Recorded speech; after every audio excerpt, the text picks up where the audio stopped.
Hello everybody. Now before we show you today's film, I just wanted to take a moment to say thank you. Thank you to you for watching, and thank you to everybody that subscribed to our channel over the last 2 weeks. It's just been a fortnight since we put that first video of RM1214's restoration on YouTube, and in that short period of time that film had over 20,000 views on YouTube, and the numbers are growing every day. Also in the last 2 weeks, our channel has gone from having 12, yes just 12 people subscribing, to over 300. Incredible numbers. Numbers we didn't think were possible when we first started making the first film. So that's kind of put the pressure on a little bit now. It means we've got to keep making these films, and we've got to come up with interesting stuff that we think that you're going to enjoy watching. But we're well and truly up for that challenge. So as long as you keep watching, we'll keep making these videos. So thanks again for your subscriptions. Thanks again for watching. Let's roll today's film. I hope you enjoy it.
Hi folks, welcome to another restoration video from Routemaster for Hire.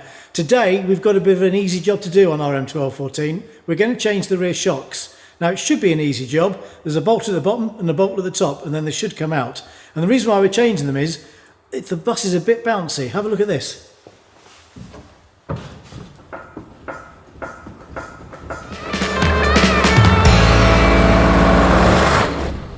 So with Tim underneath the bus releasing the bolt at the bottom of the shock absorber, it was my job to remove 4 little screws from this plate inside the saloon. But try as I might, they didn't want to budge. After all, they've been in situ for about 36 years. And that means I was left with one choice. I didn't want to do it, but I had no other option. Those little screws had to be drilled out.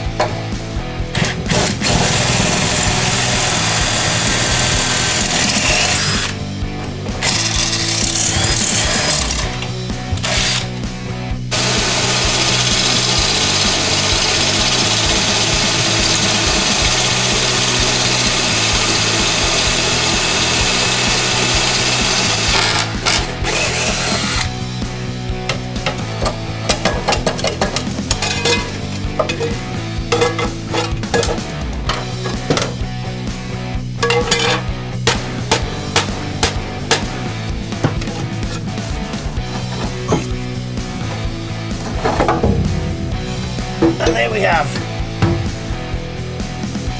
a very old, knackered shock absorber.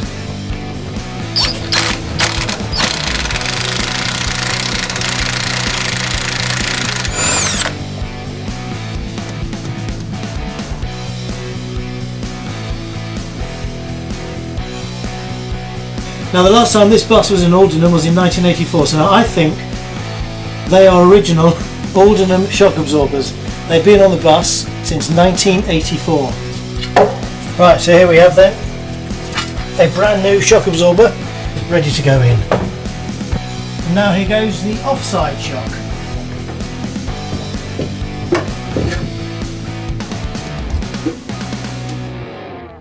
So there you have it, that's the shock absorbers changed. Now I know at the start of the video I did say that it was an easy job. And time again, when we say things like that, we're proved completely wrong, because it's never easy when you do restore old vehicles, particularly old buses. But we got the job done. Those screws were a little bit nasty to come out, but we got them out eventually. But now have a look at this. hardly any movement there whatsoever. So that means next time this bus goes out on a wedding hire, the passengers will enjoy a nice smooth ride. They can have a nice glass of champagne without spilling their drinks all over the seats.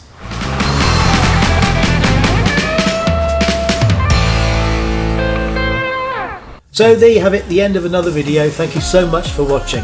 Hope you enjoyed watching me struggle to undo those 4 little screws. Now, the next video we're going to be featuring some of the work that needs doing on the inside of the bus, and there's a lot that needs to be done in here, so we're going to cover those in future videos very soon. So remember to keep hitting subscribe and keep your comments and your questions coming in as well. We do reply and we do answer to every single sensible question that we receive. There is still more mechanical work to be done on the bus, but as this vehicle isn't going anywhere anytime soon, those jobs can wait. So until next time, thanks again for watching. See you soon. Bye bye.